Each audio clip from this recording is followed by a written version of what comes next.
대한민국의 자랑스러운 납세자로 누구보다 정직하고 성실하게 납세 의무를 이행해온 하은 씨.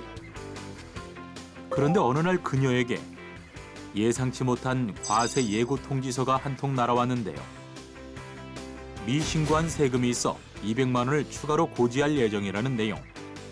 납세 의무를 다하지 않은 적이 없던 그녀기에 더없이 억울했습니다. 하지만 그런 그녀의 억울함도 그리 오래가진 않았는데요. 바로 납세자 권리구제 제도 덕분입니다.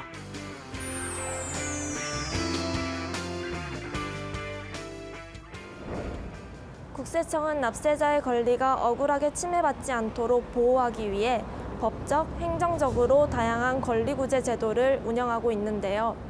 그렇다면 납세자 권리구제 제도에는 어떤 것들이 있고 또 어떻게 이용할 수 있는지 지금부터 저와 함께 알아보시죠. 안녕하세요, 조사관님. 세금이 잘못 부과됐거나 부당한 국세 처분을 받았을 때 납세자 권리구제 제도를 이용할 수 있다고 하던데요. 네, 맞습니다. 납세자 권리구제 제도는 크게 납세자가 고지서를 받기 이전에 구제받을 수 있는 사전 권리구제 제도와 고지서를 받은 이후에 구제받을 수 있는 사후 권리구제 제도가 있는데요. 사전 권리구제 제도에는 과세 전 적부심사가 있고 사후 권리구제 제도에는 이의신청, 심사청구, 심판청구의 행정소송과 행정심판이 있습니다. 즉 과세 예고 통지나 세무조사 결과 통지를 받았을 때 통지 내용에 따른 과세가 적법한지 여부에 대해 정식 국세 처분을 받기 전에 심사를 청구하는 제도가 과세 전 적부심사 제도인데요. 이때 과세 전 적부심사 청구서는 세무조사 결과 통지나 과세 예고 통지의 경우에는 조사 또는 자료 처리한 세무서장 또는 지방국세청장에게 제출하면 되며 감사 결과 과세 예고 통지의 경우에는 그 감사를 실시한 지방국세청장 또는 국세청장에게 법령 해석 사항의 경우에는 국세청장에게 청구하면 됩니다. 다만 지방국세청장이나 국세청장에게 청구하는 경우라도 관할 세무서에 직접 또는 우편으로 제출하면 되는데요. 이때 과세 전 적부심사 청구서는 세무서 또는 지방국세청으로부터 세무조사 결과 통지나 감사 결과 등 과세 예고 통지를 받은 날부터 30일 이내에 제출해야 합니다. 정식 국세 처분을 받기 전에 구제를 받을 수 있는 제도라는 점에서 과세 전 적부 심사 청구 제도가 납세자의 권익 증진에 특히 더 도움이 많이 될 것 같은데요. 과세 전 적부 심사 청구 제도의 도입 배경과 의미는 무엇인가요? 사후 불복 청구 제도인 이의신청, 심사, 심판 청구는 납세자가 고지나 압류 처분 등을 받고 나서 청구할 수 있기 때문에 납세자의 권익을 보호하기 위해서는 약간의 미흡한 면이 있습니다. 그렇기 때문에 과세 전 적부심사를 도입하여서 납세자의 권익을 증진하고 시간적, 경제적 부담을 줄여줄 수 있습니다. 이렇게 과세 전 적부심사 청구서를 접수하면 접수받은 날로부터 30일 이내에 국세심사위원회의 심의를 거쳐 결과가 통지되는데요. 그렇다면 납세 고지서를 받은 후에는 어떻게 해야 할까요?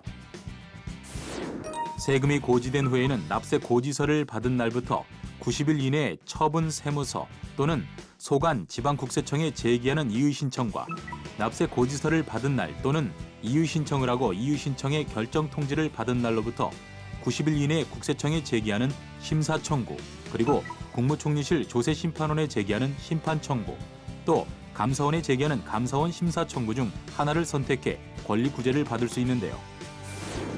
이렇게 심사청구나 심판청구, 감사원 심사청구로도 권리구제를 받지 못한 경우에는 해당 세무관서를 관할하는 법원에 행정소송을 제기해 권리구제를 받을 수 있습니다. 다만 이의신청만을 한 경우에는 심사 또는 심판청구 절차를 거쳐야 행정소송을 제기할 수 있으며 심사, 심판, 감사원 심사청구는 중복 청구가 불가능한데요. 그럼 이의신청이나 심사, 심판청구서도 과세 전 적부 심사청구서처럼 세무서에 제출하면 되는 건가요? 네, 이의신청서나 심사, 심판청구서도 관할 세무서에 직접 또는 우편으로 제출하면 되는데요. 예를 들면 심사나 심판청구서를 작성한 후에 관할 세무서에 제출하게 되면 세무서장은 이에 대한 의견서를 첨부하여 국세청장이나 또는 조세심판원장에게 보내게 됩니다. 조사관님, 이 밖에도 권리구제 제도를 이용할 때 유의해야 할 사항이 있을까요? 이의 신청이나 심사, 심판 청구를 비롯한 행정소송은 모두 90일 이내 제기되도록 청구 기간이 정해져 있는데요. 만약 이 기간을 하루라도 넘기게 되면 아무리 청구 이유가 타당하다고 하더라도 청구가 받아들여지지 않기 때문에 납세자분들은 늘 이 점을 유의해야 합니다. 이 밖에도 국세청은 전국의 모든 세무관서에 납세자 보호 담당관을 설치해 세금과 관련된 고충을 납세자의 편에 서서 적극적으로 해결해주고 있는데요. 따라서 세금과 관련된 고충이나 불편 사항 등이 있는 경우에는 가까운 세무서 납세자 보호 담당관과 상담해 보시기 바랍니다. 만약 세무서를 찾아가기 힘들다 하시는 분들은 전국 어디서나 국번 없이 126번으로 전화해 3번을 누르시면 관할 세무서 납세자 보호 담당관과 연결돼 상담을 받을 수 있다고 하니까요. 세금 관련 고충이나 불편 사항이 있으신 분들은 126번도 기억해 두시면 좋을 것 같습니다.